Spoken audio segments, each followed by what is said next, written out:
Assalamualaikum warahmatullahi wabarakatuh. Alhamdulillahirabbil alamin. Pada kesempatan kali ini kita bisa bertemu kembali dalam praktikum mata kuliah Statistika Pertanian. Pada pertemuan kali ini kita akan belajar menganalisis data, regresi dan korelasi sederhana. Regresi dan korelasi sederhana ini sudah pernah kita bahas dalam perkuliahan, dan tentu dalam perkuliahan kita membahas bagaimana regresi dan korelasi ini dapat dihitung sehingga kita bisa membuktikan analisis uji hipotesis untuk data regresi dan korelasi sederhana. Pada praktikum kali ini kita akan belajar bagaimana cara menggunakan software untuk menganalisis data regresi dan korelasi. Sebagai contoh, ada suatu percobaan yang dilakukan untuk menguji pengaruh pemberian pupuk terhadap hasil panen jagung. Di sini bisa kita lihat dari data di samping bahwa penelitian ini dilakukan dengan rancangan acak lengkap. Di sini ada 6 dosis pupuk yang diujikan, mulai dari 5, 10, 15, 20, 25, dan 30 kg per hektar. Kita anggap seperti itu. Nah, ini karena setiap dosis mempunyai 4 data, sehingga penelitian ini diulang sebanyak 4 kali. Lalu, analisis apakah yang sesuai untuk menganalisis data ini? Mengulas kembali mengenai uji hipotesis, ketika kita melakukan suatu penelitian, sudah pasti ada hipotesis yang diajukan. Lalu, berdasarkan jenis masalahnya, berdasarkan skema percobaan yang kita miliki, jenis hipotesis apakah yang akan kita gunakan? Apakah hipotesis deskriptif, hipotesis asosiatif, atau hipotesis komparatif? Ini tergantung dari jenis masalah, berarti tergantung dari jenis data yang kita dapatkan. Apabila kita melihat data tadi, kita memiliki percobaan yang dirancang dalam rancangan acak lengkap, diulang 4 kali. Berarti kita bisa melakukan analisis data dengan menggunakan hipotesis komparatif, yaitu dengan menggunakan F-test, yaitu ANOVA. Kenapa menggunakan F-test? Karena kita memiliki lebih dari 2 perlakuan. Kita menggunakan Z-test atau T-test ketika kita memiliki 2 perlakuan yang ingin kita bandingkan.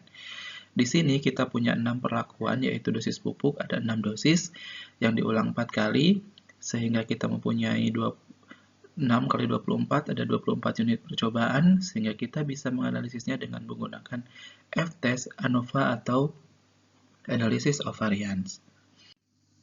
Nah, ketika kita ingin menguji suatu data dengan uji hipotesis komparatif dengan menggunakan ANOVA, dari data tadi kita bisa mendapatkan hipotesis untuk H0 semua dosis memberikan pengaruh yang sama terhadap hasil panen yang akan diperoleh.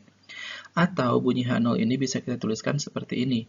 Dosis yang diberikan tidak memberikan pengaruh terhadap hasil panen yang akan kita peroleh. Ini sama saja, kita ingin menuliskan tipe pertama atau tipe kedua.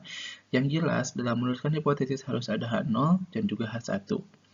Nah, untuk H1-nya, minimal ada satu perlakuan yang dapat memberikan pengaruh terhadap hasil panen yang akan diperoleh. Nah, setelah kita mempunyai hipotesis ini, kita bisa menganalisis data tadi dengan cara ANOVA.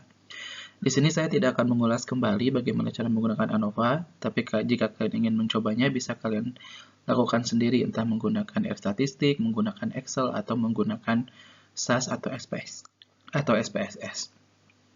Nah, di sini kita sudah membuat hipotesis, lalu ini saya tampilkan hasil analisis ANOVA dengan menggunakan SAS ya. Di sini saya menggunakan SAS. Nah, di sini kita bisa lihat dosis ya, DF-nya ada 5, tadi dosisnya ada 6, berarti DF-nya 6 kurang 1 ada 5. Nah, di sini kita mendapatkan nilai signifikansi yang kurang dari 0,001. Artinya apa? Artinya berarti kesimpulan dari ANOVA tersebut bahwa setiap dosis pupuk yang diberikan bisa memberikan hasil yang berbeda-beda terhadap hasil panen yang didapatkan. Kan kita bisa melihat dari p-value-nya kurang dari 0,0001. Berarti datanya sangat signifikan. Setiap dosis memiliki pengaruh yang berbeda, responnya. Jadi hasil panen, angka-angka panen tersebut dari dosis pupuk yang didapatkan hasilnya sangat signifikan secara statistik. Lalu apakah berhenti di situ saja? Nah, kita selain menggunakan analisis ANOVA, kita bisa juga melihat data tersebut dari segi regresi dan korelasi.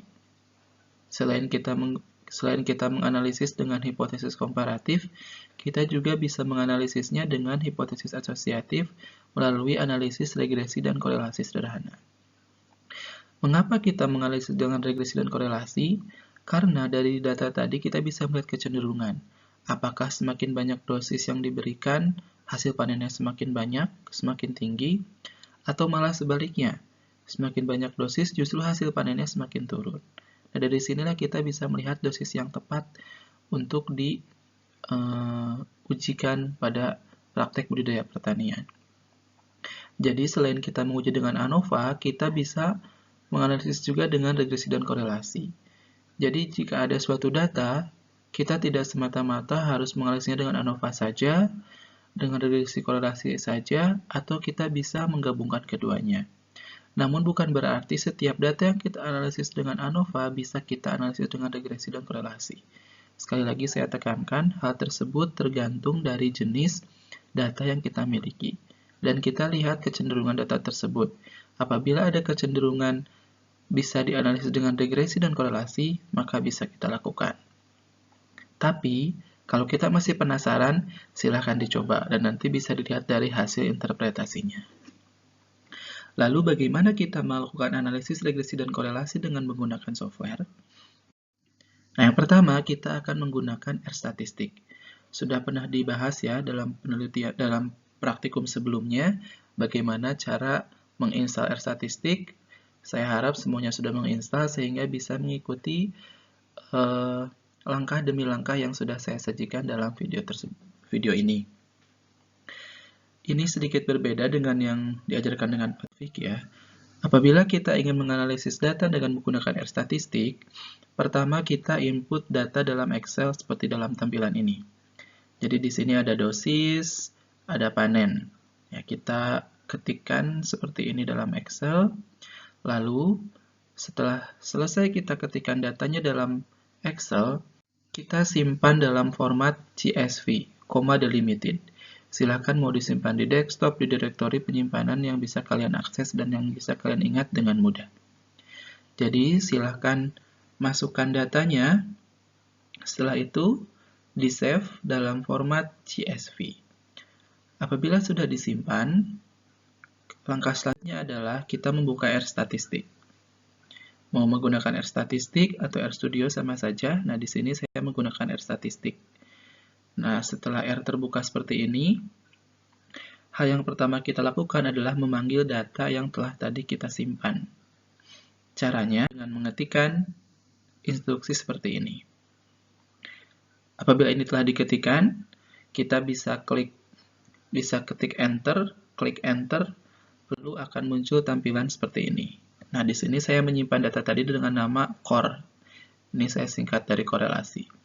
Nah, setelah itu kita pilih file CSV, lalu kita klik Open. Setelah klik Open, apabila tidak muncul apa-apa, berarti data berhasil dipanggil.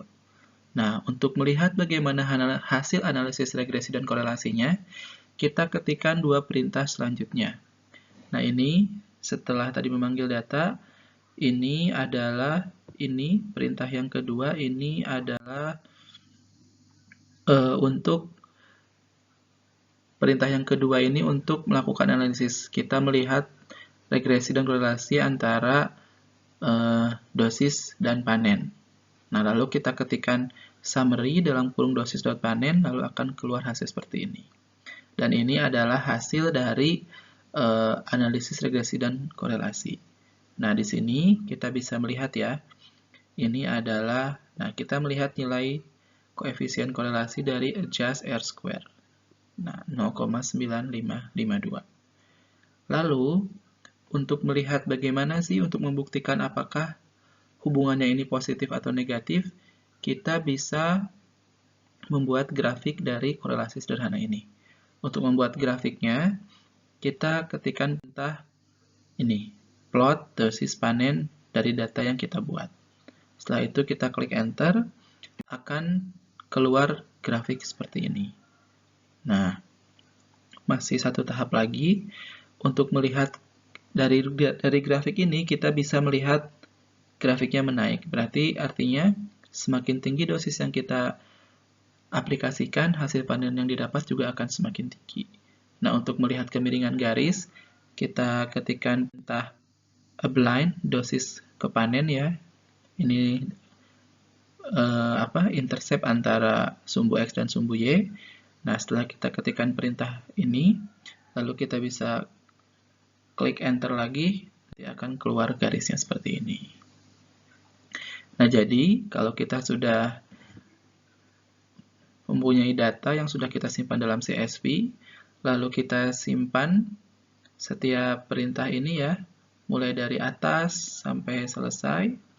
Kita bisa melihat hasil analisisnya dan juga mendapatkan grafik beserta kemiringan garisnya. Nah, di sini kita bisa mendapatkan ini ya. Ini adalah koefisien korelasinya 0,9552, berarti korelasinya sangat kuat ya, karena mencapai 95%. Dan di sini kita bisa melihat signifikansi valuenya yang sangat kecil, kurang dari 0,0001. Artinya hubungan antara dosis dan panen ini sangat signifikan. Nah, jadi silahkan dicatat step by step ini. Siapa tahu nanti kalian akan mempunyai data yang bisa dianalisis secara regresi dan korelasi. Lalu kalian sesuaikan perintahnya. Kalau kalian di sini memiliki data dosis dan panen, maka di sini di perintahnya juga dosis dan panen. Tapi kalau nanti punya datanya misalkan dosis pestisida, tinggi tanaman, nanti disesuaikan dengan data yang kalian miliki ya. Jadi nanti ini komennya atau perintah untuk melakukan analisis regresi korelasi sederhana, tapi nanti bisa kalian sesuaikan dengan nama data yang kalian miliki. Sehingga sumbu X dan sumbu Y-nya bisa disesuaikan. Ini cara yang digunakan melalui statistik R. Sangat mudah tapi penting untuk diperhatikan. Lalu yang kedua, kita menggunakan Microsoft Excel. Ini jauh lebih sederhana. Ini pun sama, kita ketikkan data di Excel-nya seperti ini. Nah, kalau sudah kita masukkan data di Excel seperti ini, kita klik Insert, lalu Insert Grafik ya. Nah, di sini kita bisa memilih tipe grafik yang sketcher. Nah, kalau di Excel ini kebalikannya, kita menampilkan dulu grafiknya. Kalau tadi di statistik R, kita mendapatkan dulu hasil analisisnya, baru kita mendapatkan grafiknya. Nah, kalau di Excel, kita mendapatkan dulu grafiknya, baru nanti kita bisa mendapatkan hasil analisisnya. Kita pilih Insert, lalu masukkan grafik, kita pilih yang tipe Sketcher atau XY, lalu kita Next. Nah, nanti kita dapat grafiknya seperti ini. Nah, kalau di sini beda ya, tadi sumbu X-nya yang panen, sumbu Y-nya yang dosis. Nah, di sini di Excel terbalik, tapi sama saja. Nah, kalau kita sudah mendapatkan grafiknya, nanti bisa kalian sesuaikan ya tipe grafiknya supaya bagus untuk ditampilkan. Nah, ini untuk dapat hasil analisisnya. Ini titik-titik yang menghubungkan sumbu X dan sumbu Y, kita klik kanan.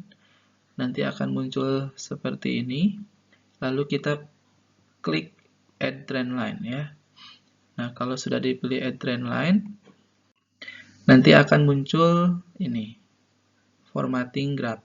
Nah, ini yang Display Equation ini untuk menunjukkan persamaan garis.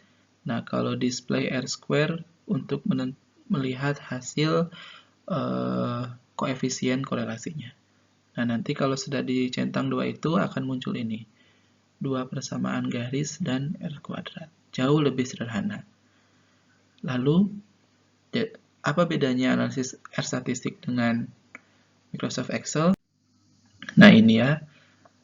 Ini bisa kita lihat di R statistik, R kuadratnya 0,9552. Sedangkan di Excel 0,9572. Sama. Nah, bedanya apa? Kalau kita menggunakan R statistik, kita bisa mendapatkan nilai p-value. Tapi di Excel kita hanya melihat R kuadrat. Di Excel kita bisa melihat persamaan garisnya. ya. Tapi di R kita tidak bisa mendapatkan persamaan garisnya secara langsung. Jadi baik menggunakan R statistik atau Microsoft Excel, kita bisa mendapatkan hasil yang sama. Tergantung preferensi kita, kebutuhan kita, dan mana software yang kita miliki. Apakah menggunakan Office Excel atau menggunakan R statistik. Begitulah cara melakukan analisis data untuk jenis data, regresi, dan korelasi sederhana. Sekali lagi saya tekankan bahwa analisis ini bukan analisis yang terpisah. Jadi apabila kita sudah melakukan ANOVA, berarti kita tidak bisa melakukan regresi korelasi atau sebaliknya. Tetapi tergantung dari jenis data yang kita miliki. Kalau kita sudah melihat hasil data yang kita miliki, kita tes dengan analisis statistik, lalu kita ingin melihat kecenderungan data, kita bisa melakukan analisis dengan regresi dan korelasi sederhana. Demikianlah cara analisis regresi dan korelasi dengan menggunakan software. Sangat simple, sangat sederhana. Nanti kalian silakan coba kerjakan, mau menggunakan R statistik atau Excel untuk tugas yang diberikan. Tugas yang akan saya berikan sama dengan data yang kita analisis di tugas perkuliahan, sehingga kalian nanti bisa mencocokkan apakah analisis yang kalian lakukan dulu secara manual dengan perhitungan secara matematis dengan menggunakan rumus analisis regresi korelasi sama atau tidak dengan hasil analisis dengan menggunakan software.